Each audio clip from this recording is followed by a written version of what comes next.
by the time we finish this series, somebody is going to testify to the fact that God still works miracles. So I'm starting this series today. And the first message today, my subject is miracles that changed my life. Miracles that changed my life. I mean, of course, today we're talking about Naaman. Talking about Naaman. Well, coming out of the gate, let me give you the working definition of miracle, and then I'll give you my Crockology of miracle. Is that all right? What is a miracle? A miracle is a wonderful happening that is contrary to or independent of the known laws of nature. It's a wonderful happening. Anybody want some wonderful happenings? How many of y'all can welcome some wonderful happenings? We got enough crazy stuff happening. We got enough foolish stuff happening. But when you get in position for a miracle, get ready for wonderful happenings. I thought you was going to clap right there. Lord, I'm ready for some wonderful happenings. Watch this now. But it's contrary to or it's independent of the known laws of nature. That's why sometimes you can't explain it. It's just a wonderful happening. So watch this. So let me give you the Crockology definition. What is miracles? Miracles for the believer. Watch this. Miracles for the believer. And I'm talking about miracles that God does for us. Watch this. Miracles that's done for us is a divine intervention of God. It's what? It's a divine intervention of God. But to the devil, it's a divine interruption to what he's doing. Okay. I'm gonna let y'all write, because y'all trying to write it. I'll give it to you. Wait, it's a divine intervention that comes from God. But to the devil, it's a divine interruption. How many of you all can give God praise that God has done a miracle for you way before now? Because whatever plan the devil had, that miracle interrupted, my God, it interrupted what the devil planned, because God is the only one who can step in and change everything. Now watch this. Miracles don't just happen. Miracles don't just happen. Miracles don't just happen, but it happens to sometimes to the people who trust God like no other. Once again, miracles don't just happen, but miracles happen for those people who put their trust in God. In other words, you don't just wake up and think a miracle gonna show up. You got to show up in faith. Give the miracle an address. Nobody said that. Give the miracle a posture. Give the miracle place in your life, and you'll watch God show up with the miracle. Now, watch this now. Miracles, God perform miracles his way and not your way. Wait a minute. God performed miracles his way, not your way. And we get ready to see in this text today a miracle that happened to a man that changed his his life. Because what miracles should do is to change your life. Keep on living. Some people, they go right back to what they were doing before. Wait a minute, watch this. They get healed of COVID. And they go right back. Pandemic broke out. Everybody was watching me online. Right now, well, I got numbers on the line. But again, once you get a breakthrough, why do we fall back? My thing, that miracle should have encouraged you to make some changes in your life. Amen. So let's get into the text. Get into the text. Well, media team, let's go back to verse 1. Because there's a person in this text. His name is Naaman. Go back to verse 1. Naaman, verse 1. Because I want to give you, of course, I'm not going to read all of this. And I just want to give you things. First of all, in verse 1, now Naaman, the captain of the host of the king of Syria, he was a great man with his master and honorable, because by him the Lord had given deliverance unto Syria. He was also a mighty man of valor, but he was a leper. Here is a man. Here is a military man. Here is a mighty man. Here is an honorable man. But this man had leprosy. He had what? He had leprosy. How many of y'all know no matter what your title is, your condition can change your position? Talk back to me, somebody. Just because who you are, that doesn't protect you from the cares of life, stuff happening, because all of us have got to deal with something or something else. This was a leader, but he had leprosy. And how many of y'all know leprosy was one of the most crucial diseases in the Bible? Because first of all, it was a skin disease, and as it matured, it started deteriorating body parts to where you can have your fingers today and your fingers can be gone by tomorrow.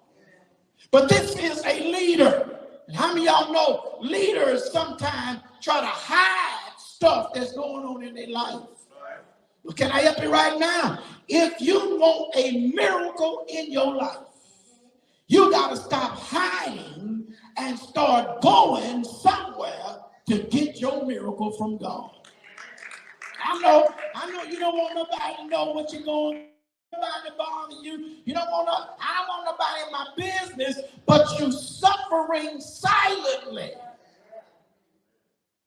I came today to tell somebody that this man was a military man. He was a mighty man. He was, he was all of that and a bag of chips. Yes, he was. So I have this. I want to go to this slide because I just kind of hunked it off so we ain't got to read all this and give it to you. Because again, watch this. This was a man, but not only a man, but he had a malady. His malady was leprosy. Wait a minute, mighty man, military man with a malady. Can I help somebody? Does anybody can recognize that everything about your life is not the way it should? I'm gonna see if I'm talking to the right people. How many perfect people in this place right now? How many perfect people watch? How many of us is something that's in our life that we desire for God to change? Anybody? I want to change. I want to change it. I want to change it like yes did it. Yes did it. It's a man. The malady is leprosy. But there's a maid with a little girl. This little girl was captured by this man in their army. They captured Israel. And here's a little girl who says these words. She says, King, I know you got leprosy, but there is a prophet in Israel. And watch this, this little maid was serving Naaman's wife. While she was in the house, she told Naaman's wife, hey, if you can get a husband to Israel, there's a prophet that he can receive his healing. How many of y'all know sometimes you got to make a sacrifice to get what you want from God? That's the main. How many of y'all can thank God that God has put little people in your life? Little people. See, we sometimes we won't, sometimes we don't listen to this big people, to this big folk talking to you people. But I'm here to tell somebody, I want just anybody who can direct me to get my miracle. Can I help you? Don't cancel out the little people. Because even being captive, she gave Naaman the answer. You need to leave here and go there. How many folks say, Lord, I want a miracle, but just bring it to me? Hey, come on now. And I want a miracle, but I won't do that. Well, that's why you probably still haven't gotten it yet, because you want God to do everything and you don't want to do nothing. Wait a minute. But then now, here's the mission. The mission is he has to now prepare to leave from Syria to go to Israel. And he goes to the king. The king finds out. The king gives Naaman a letter. And in that letter, he's telling him to the king that he can receive his healing. And that's why we took it out. We took it right there in verse 7. Because when the king got the letter, wait a minute. When the king got the letter, he read the letter, verse 7. When verse 7, go back to 2 Kings 5, 6, that's where I started. So, and it came to pass when the king of Israel had read the letter, that he rent his clothes and said, am I God to kill and to make alive, that this man doth sin unto me to recover a man from leprosy? Wherefore I pray you, see how he seeketh the court. In other words, he went to the wrong man. Because the little girl didn't say go to the king. The little girl said go to the prophet. How many of y'all know you got to go to the right person? Talk back to me. That's why you ought to thank God for your prophet at this house. Because listen, you can go and try other people, but sometimes you got to go to the right person to get the right promise. That's why you keep coming. That's why you committed to this ministry. Why? Because I'm going to give you a word from God. Now, I know you may not be members on YouTube and you may not be members on Facebook, but I may be the prophet to speak in your life. I decree and declare when you get to the right place, the promise don't show up. And that's why the king said, am I God? And how many times we're going to the wrong place? So this brings me now to verse 8. And it was so when Elisha, the man of God, what he did, he heard that the king of Israel had rent his clothes, that he sent to the king, hey king, I know that man got a problem, but let him come now to me, and he shall know that there is a prophet in Israel. All right, come and give you 4. I got 4 things today. Miracles happen. Number 1, miracles happens with unsolvable problems. Here is a leper, and you couldn't go nowhere to get no medicine to be healed. You couldn't see a doctor and be healed. How many of y'all know miracles happen with unsolvable problems? Let me ask you a question. Do you have an unsolvable problem in your life right now? Come on, I didn't say problem, I say unsolvable. You don't know how it's going to work out. Matter of fact, you don't know when God's going to turn it around for you. As a matter of fact, you're like, Lord, I really can't take too much more now because I don't even see my way out. Does anybody ever get to the point in your life, you know God don't show you everything? Okay, y'all quiet on me. I know you love God, you love the word, but there are times it looks like no hope is nowhere around. Am I talking to anybody? It looks like nothing is changing. Looks like nothing is happening. And can I tell you, that's a divine appointment by God to allow a miracle to show up in your life. Why? Because miracles will happen with unsolvable problems. Can I tell you this? If you got a problem, there is a problem solver. I'm going to say it again. If you have a problem, there is a problem solver. And the problem solver already know you got the problem. But he wants you to bring the problem to him, and he'll do an exchange because you can't solve it by yourself.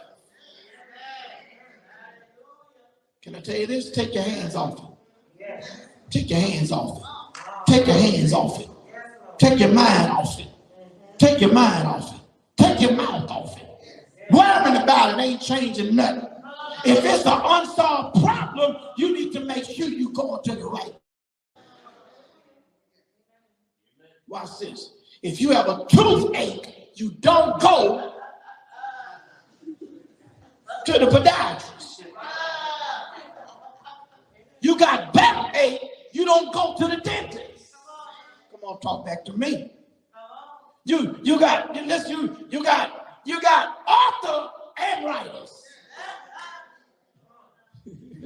You don't go to Dairy Queen. Come on, talk back to me.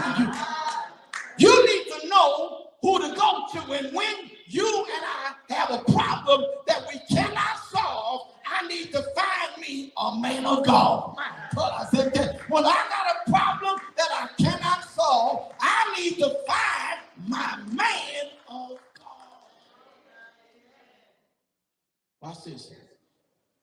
When Elisha heard that there was a man dealing with a disease that he could not cure, and the king don't know what to do and just tore his clothes up, the prophet said, hey, send him to my house. Because when he gets here, he gonna find out that there is a prophet in Israel. Now I know when I said unsolvable problems, see, some of y'all, you too big for your britches. That sounds like Shreveport talk. You too big for your britches because you think you can handle everything. But can I interrupt your status? There's some stuff that's gonna happen in your life. You're not gonna know what to do. Keep on living. Can I get anybody that life have hit you and shocked you at the same time, and you didn't know how you were going to come out? You didn't know when you were going to come out, but you cried out to God, and God showed up. Does God know how to show up? Because it's an unsolved problem, but you got a God who is a problem solver. What the songwriter said, if I never had a problem, I would never know that God could solve them. If I never was sick, I never know God is a healer. If I never was broke, I never found out God is a provider. But miracles happen with unsolvable problems. The prophet said, come down to my house. Got something for you. You're going to find out, you're going to know that there is a prophet in Israel. Go back to my chart with all my names. So number 1 is the man, is the malady. Number 3 is the maid, the little maid. Number 4 is the mission. So he went, but he went to the wrong person. But how many of y'all can thank God for number 5? He went the right man of God. Can I tell you? Come on now, everywhere you went, you might not have went to the right place, but how many of y'all can thank God the right place stayed in place until you got there? Come on, I need to I tried this and I tried that, but the right way was always there. I might have missed it, but thank God for grace that allowed me to get to it because I'm here. I came to be healed. I didn't come to play. I came to be delivered. I came to be set free. And yeah, I went to the wrong person, but thank God the man of God got the miracle for you. He just waiting for you to get in the right place. God already got the breakthrough for you. He just waiting for you to get in the right place. God already got the way over what you ever in because it's already in the right place. And God will let it stay there until you show up. Somebody needs to thank God for letting it stay in the right place. But then now, watch this. Watch verse 9. Watch verse 9. Watch verse 9. Watch verse 9. Verse 9 says, so Naaman came with his horses and with his chariot and stood at the door at the house of Elijah. So he did come to the house, right? And Elijah sent a message unto him saying, go and wash in the Jordan 7 times. Go where? Go wash in the Jordan 7 times.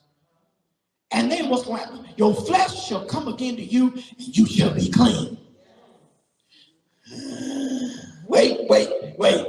What's that word? He said, Elijah sent a messenger unto him saying, go wash in Jordan 7 times, and your flesh shall come again to you, you shall be clean. Watch verse 11. But Naaman was wroth. That's just King James. He was angry. He was angry, and he went away.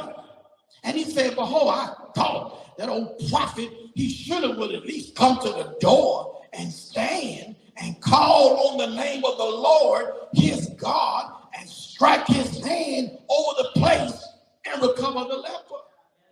Then he said, are not Abana and Pharpar rivers of Damascus? Aren't those rivers much better than all the waters of Israel?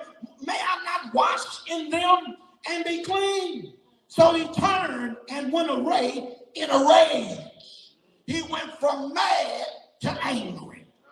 Wait a minute.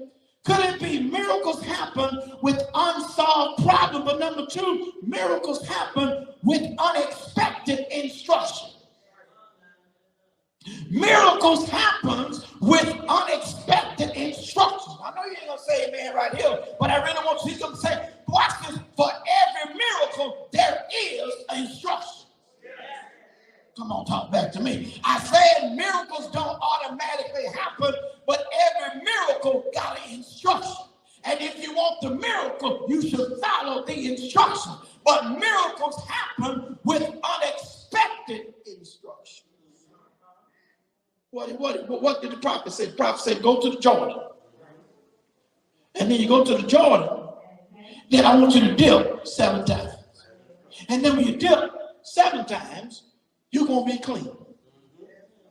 Wait a minute. Go to Jordan. That's the location. Dip 7 times. That's the instruction.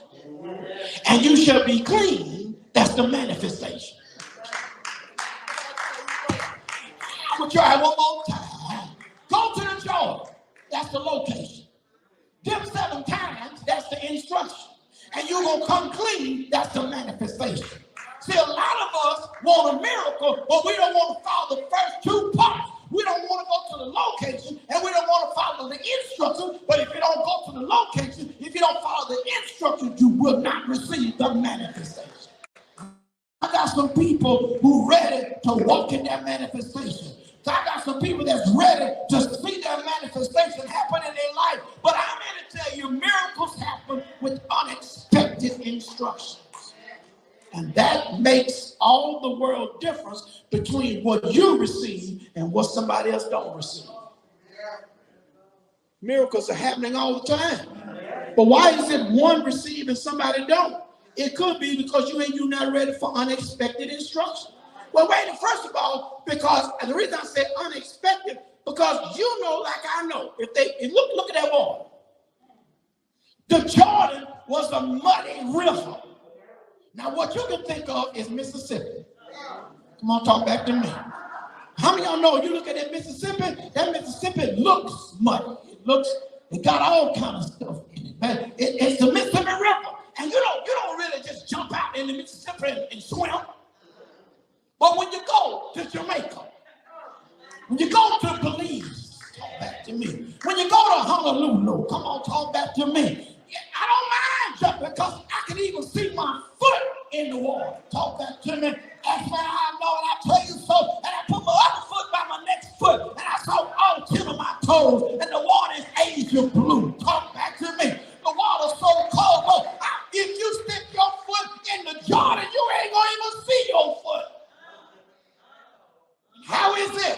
that this man of God is going to tell me to go dip in such a mess. Whoa.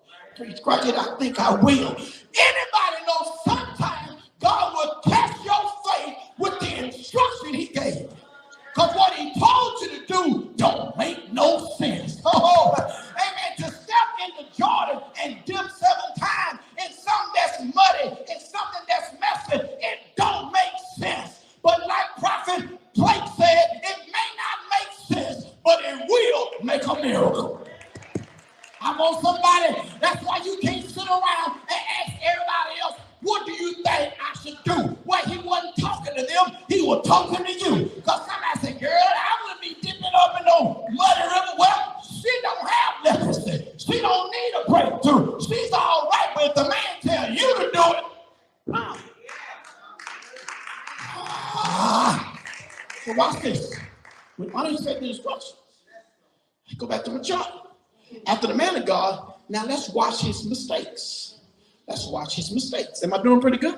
What is his mistakes? No, I said mistakes with an S. His first mistake, he went to the wrong person. Right? His second mistake, watch this, he's trying to tell the prophet how he wants the miracle. He's trying to tell the prophet how he wants the miracle to happen. But how many know if you got leprosy, whatever the man tell me to do, come on, talk back to me.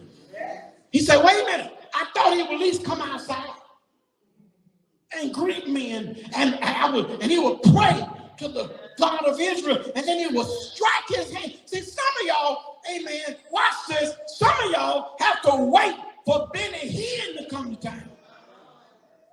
And then gotta wait. Yes, I know the Bible says later.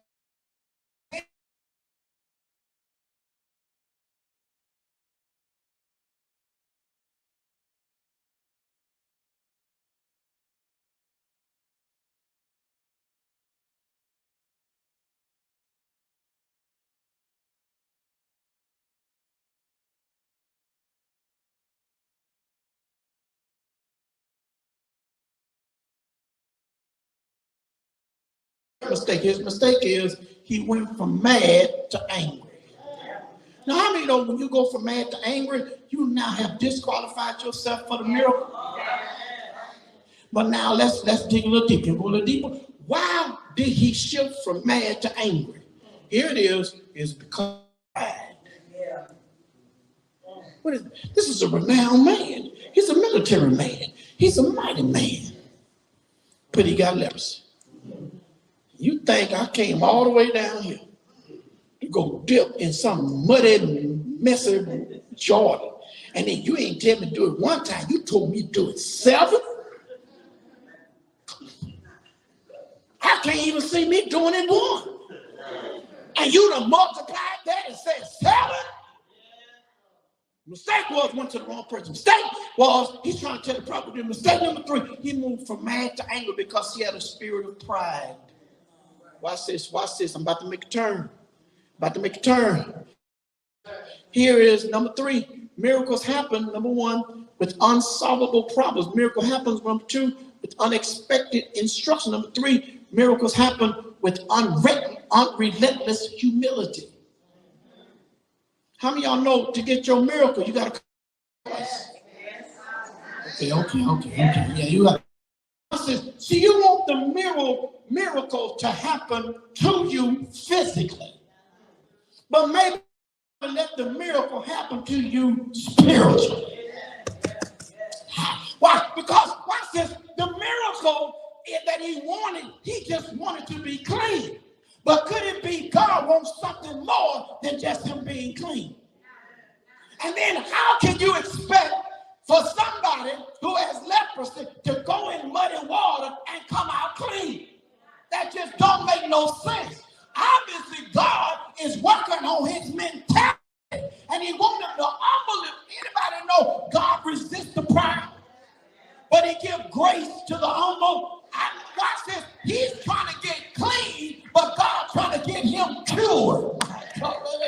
He's trying to get clean.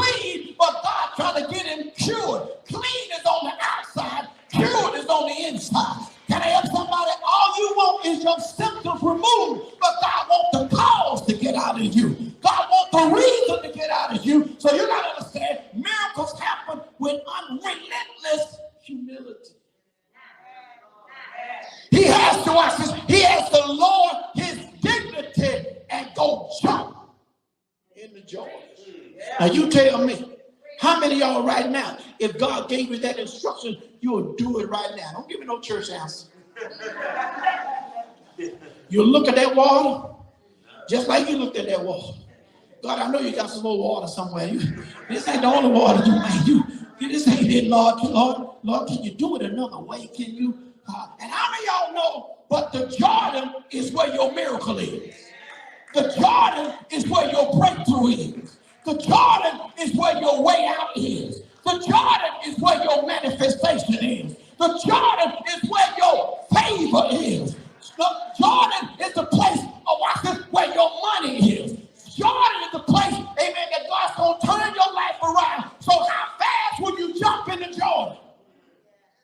Look how long you've been suffering. Look how long you've been miserable. Look how long you've been destitute. Look how long you've been dealing with that thing. Can I help somebody? If you've been dealing with something long, you ought to be the first one to jump into Jordan. If it's been hanging on longer than it should, you ought to be the first one. And watch this. And when you do it, you can't care about what folks say. Listen, ain't nobody mad but the devil. If you need your miracle, jump in. If you need your breakthrough, jump in. If you need God to turn around, jump in. I want some jumping in folk that no matter what it looks like, no matter what it feels like, I am going to let my pride take a ride because I'm about to get my miracle. Oh, you prideful folk. Oh, you stuck up folk. Oh, you nose in the air folk. Can't nobody tell you nothing. That's why you still suffer.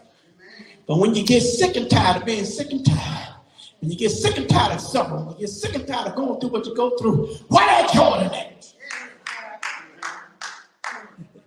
Hey, what? I know you can't high five neighbor, say neighbor. Your miracle might be in a messy place, but when you get in it, you're going to still get your miracle. Come on, your miracle might be in a jacked up place, but if you get there, your miracle's waiting on you. Your miracle might be in a place that you least like to expect, but if you just get off of your horse of pride and go where he told you to go, you're going to get what he promised you to get. Can I help somebody? I ain't come this far to go home empty. I didn't come this far to go back home empty-handed. I didn't come to this church to walk out here with the same stuff I walked in. I came here to shake it off. I came to get it off me. I came here to change. I came for a reason. I ain't going home the same way I came. But you got to have the miracles will happen with unrelentless humility. Sad to say, could it be your pride is blocking your miracle? Could it be your pride is messing with your miracle? Could it be your pride is disturbing your miracle? Your pride. Because God resists the proud, but he gives grace to the humble. Can I just stay right there for a minute? In other words, grace is favor. And how many know God will give you favor in messy situations? Because it look a mess to everybody else. But God, the only one can do a miracle in your mess. I came to prophesy to somebody. You may be in a now, but only God can into a miracle. Lord, I give you praise right now. I got a man of God who just told me it may look a mess, but when God gets through with the mess, he's going to make it a miracle. So number one, miracles happen with unsolvable problems. The miracles happen with unexpected instruction. Number three, miracles happen with unrelentless humility. Watch verse 14. Verse 14. Verse 14. Then, when he died.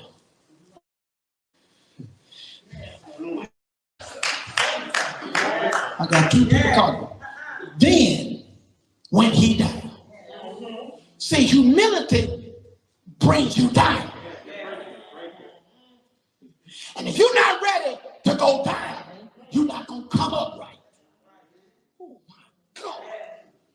Then, when he died and dipped himself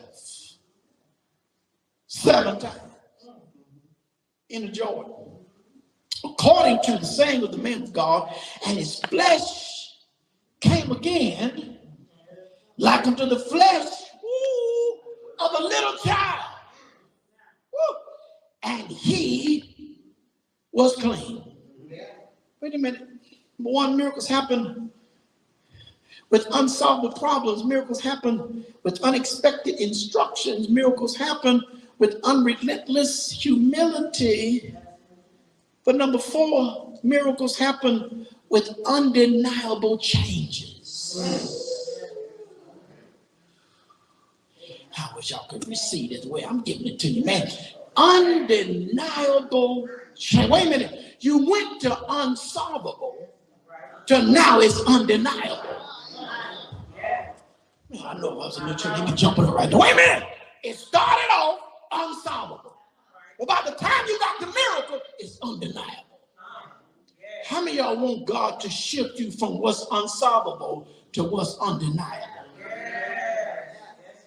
And it is so. Lift up your hands right there where you are. Lift your hands up. Lift your hands right here. God is getting ready to shift us from what is unsolvable to what it would be undeniable. And I need somebody to clap their sanctified hands, open up your mouth, and glorify God in anticipation, in expectation that you know it's not going to stay the same. And when it manifests, there will be an undeniable changes. You ain't got to tell somebody about it. They'll see it for themselves. They'll see it. They'll see it on you. They'll see the anointing. They'll see the favor. They'll see the blessing. They'll see it. You need to let somebody see what God is doing in you. You shift from the unsolvable to the undeniable. But you didn't get there overnight. You had to go through some unexpected stuff. But then you had to have some unrelentless humility.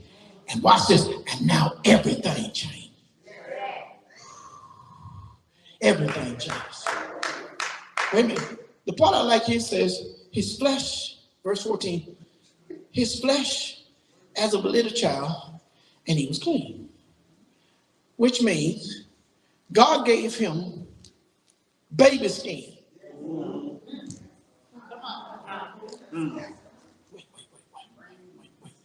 Wait. Now, what he asked for was to be clean. But because he went down and dipped 7 times, he got more than what he asked for. What he asked for was to be clean. But what God gave him, watch this, God did clean him, but before he cleaned him, he gave him new skin. And it was like baby skin, like skin to start over. Can I help somebody? When you get this breakthrough, get ready to start over again. Oh my God, get ready to start. I don't care what it was like before right now. I'm telling you, get ready to start over. God told me to tell you, get ready to start over again. I don't care what it was like. I don't care about I don't care about no COVID-19. I don't care about no war in UK. I trust God that I'm getting ready to start over again. A second chance, another chance, because that's what faith will do for me.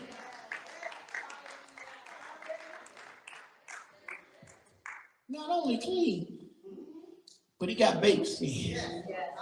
Watch this. Watch this. Now, you know if you're a man of war, you got some bodily war marks on your back. Not only was he clean, military man, but whatever scar has been removed. My God. How many of y'all know God can remove scars out your life? Watch this, because the scar is a reminder that it was a wound. But because of the scar, which means you heal. And I thank God for healing my wounds that I got a scar. But whatever scar was on this man, God moved the scars out the way and gave him brand new skin.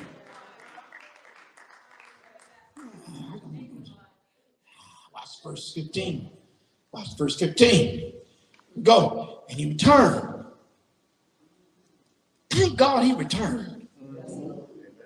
Okay, y'all missed it. There's so many people get their miracle, but they don't come back to the man of God who God used at that time to minister to you. But the Bible says he returned. And I immediately thought that Jesus in the New Testament, he healed 10 men of lepers.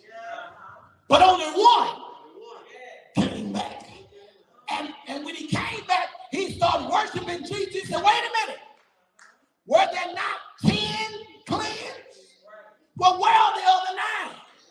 Because at least since he's the miracle worker, you ought to return back with some gratitude. Come on, talk back to me. Not attitude, but gratitude. And how many of y'all can thank God when God works a miracle in your life, you ought to return to give God some glory. You ought to return to give God praise. You suffered long enough, and watch it, all you had to do was jump and dip and come out. You clean. He says he returned to the man of God, he and all his company, and he came. And he stood before Elisha, and he said, behold, now I know that there is no God in all the earth but right here.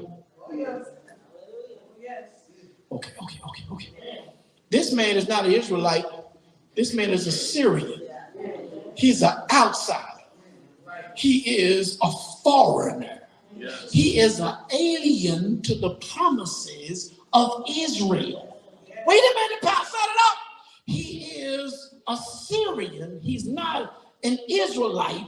He is a stranger. He is a foreigner. He is an alien to the promises of Israel. I'm going to say it again. He's a stranger.